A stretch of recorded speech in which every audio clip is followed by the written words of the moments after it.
وہ کہتے ہیں نا کہ سیاست کے سینے میں دل نہیں ہوتا اور کوئی بات حتمی نہیں ہوتی۔ مفادات کی جنگ نے 25 سال ایک ساتھ رہنے والے چودھری برادران کی راہیں بھی جدا کروا دیں اور گزرتے وقت کے ساتھ ان کے باہمی اختلافات میں شدت آتی جا رہی ہے۔ ایک طرف چودھری پرویز الہی نے پارٹی سربراہ چودھری شجاعت حسین کو پارٹی صدارت سے ہٹا دیا ہے تو دوسری طرف پرویز الہی کے خلاف کارروائیوں کا آغاز ہو چکا ہے اور وہ ہر گزرتے دن کے ساتھ سیاسی تنہائی کی طرف بڑھ رہے ہیں۔ سیاسی تجزیہ کاروں کے مطابق ایک طرف چودھری برادران کے اختلافات بڑھ رہے ہیں اور دوسری جانب پرویز الہی کی تحریک انصاف میں ممکنہ شمولیت کی بجائے تنقید سے ق لیگ کی سیاست خطرات کا شکار ہوتی دکھائی دے رہی ہے۔ ان حالات میں پارٹی کو منظم کرنا مشکل دکھائی دیتا ہے اور اب فوری اتحاد کی بھی کوئی صورت بنتی نظر نہیں آ رہی۔ ق لیگ سے وابستہ اراکین اسمبلی، کارکن اور رہنما بھی مخمصے کا شکار ہیں کہ کس طرح سیاسی میدان میں اپنی ساکھ کو برقرار رکھ پائیں گے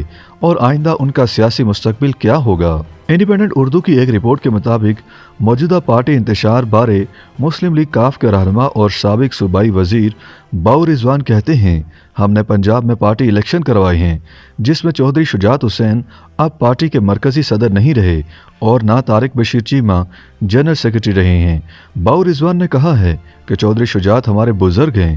مگر ہم نے آئینی طریقے سے الیکشن کرا کے انہیں ہٹایا ہے۔ اب اتحاد اسی صورت میں ممکن ہے کہ وہ چودھری پرویز الہی کی قیادت پر اعتماد کریں اور ہمارے ساتھ آ جائیں۔ ان کے بقول تحریک انصاف کے ساتھ ان کا اتحاد برقرار ہے اور رہے گا مگر ق لیگ کی شناخت الگ رکھ کر آئندہ بھی اتحاد کی صورت میں ہی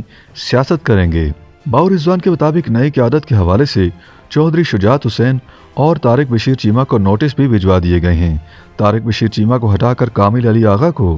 مرکزی سیکرٹری جنرل بنا دیا گیا ہے جبکہ دیگر عہدیداروں کا اعلان بھی مشاورت سے کیا جائے گا۔ پاکستان مسلم لیگ کے سینئر رہنما اور وفاقی وزیر چودھری سالک حسین نے صحافیوں سے گفتگو کرتے ہوئے کہا ہے کہ نہایت افسوس اور دکھ کا مقام ہے کہ چودھری شجاعت حسین جنہوں نے چودھری ظہور الہی شہید کی سیاسی میراث کو زندہ رکھا، آگے بڑھایا اور خاندان کو اکٹھے رکھنے کے لیے قربانیاں دیں، انہیں ان کے اپنے چھوٹے بھائی نے اپنی خود غرض سیاست کا نشانہ بناتے ہوئے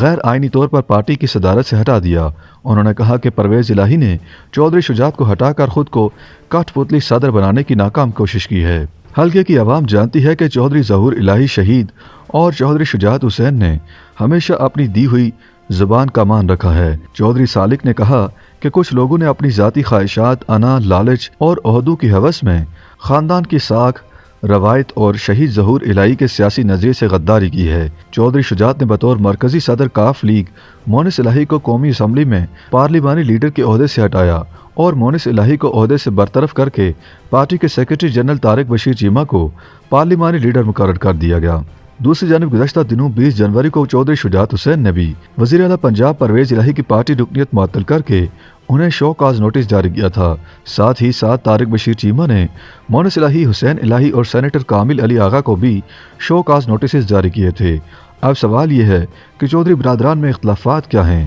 ق لیگ کی مرکزی قیادت چودھری شجاعت حسین اور ان کے کزن چودھری پرویز الہی کے درمیان پہلی بار تقسیم اس وقت نظر آئی جب وفاق میں چودھری شجاعت نے پی ڈی ایم کا ساتھ دیا جبکہ پنجاب میں چودھری پرویز الہی اور ق لیگی اراکین پی ٹی آئی کے ساتھ رہے۔ پنجاب میں تبدیلی کے لیے پی ڈی ایم حکومت نے چودھری پرویز الہی کو پنجاب کا وزیر اعلیٰ نامزد کیا لیکن وہ اچانک پی ٹی آئی کی طرف چلے گئے اور اس کے بعد پنجاب کی 20 نشستوں پر ضمنی انتخابات سے پی ٹی آئی کی نشستیں بڑھیں اور حمزہ شہباز جو وزیر اعلیٰ تھے ان کی وزارت اعلیٰ خطرے میں پڑی تو چودھری شجاعت نے آصف علی زرداری کو لیٹر دے دیا جس میں ق لیگی ایم پی ایس کو حمزہ کی حمایت کا کہا گیا۔ مد مقابل وزارت اعلیٰ کے امیدوار پرویز الہی تھے جو وزیر اعلیٰ بن گئے مگر چودھری برادران میں اختلافات کی دراڑیں مزید گہری ہو گئیں۔ چودھری پرویز الہی اور ان کے بیٹے مونس الہی نے تحریک انصاف کے ساتھ شمولیت کا بھی اشارہ دے دیا جس پر عمل درآمد تاحال نہ ہو سکا۔ دوسری جانب چودھری برادران کے قریبی عزیز محسن نقوی کے نگران وزیر اعلیٰ بننے پر بھی